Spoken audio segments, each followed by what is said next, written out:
Göç, irşat ve tebliğ için yapılır.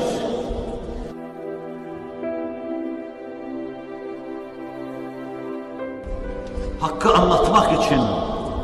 Habbibullaha ila ibadihi yuhbibkumullah. Allah'ı kullarına sevdirin ki Allah da sizi sevsin.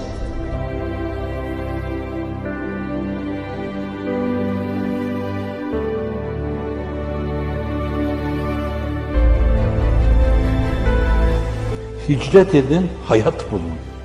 Hicret edin, ölümden kurtulun. Ölmek istemiyorsanız hicret edin.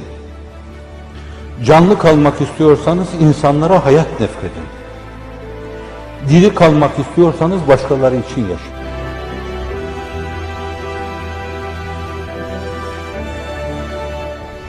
Dünyanın dört bir yanına göç tertip edecek arkadaşlarımız, müminin niyeti amelinden hayırlıdır esasına dayanarak, halis niyetle dört bir yana şeddi rihal etsin, gitsinler.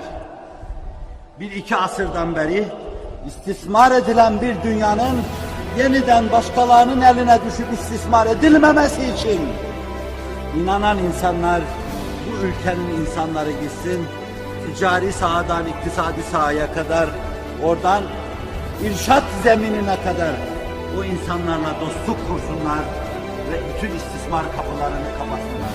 Allah rızası için kapasınlar. Kapılar ardına kadar açıktır. Gidin, oralara bir temel atın. Allah'ın inayeti ve keremi.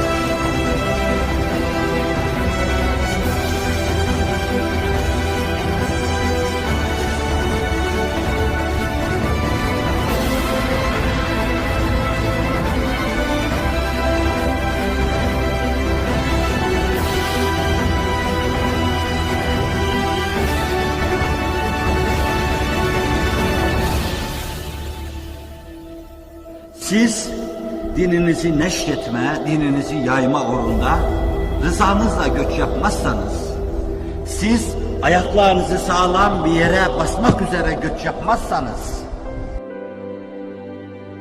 yılanların, çıyanların meydana çıkacağı bütün delikleri tıkamazsanız,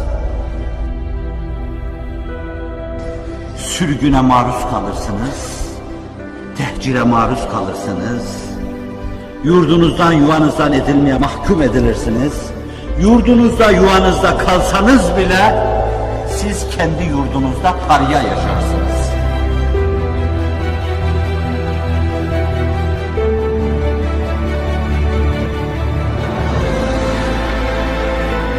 Biz her birerlerimiz çarşıda, pazarda demircilik yaparız. Ayakkabı boyacılığı yaparız. Şuna buna takke öreriz. Çorap dokur satarız.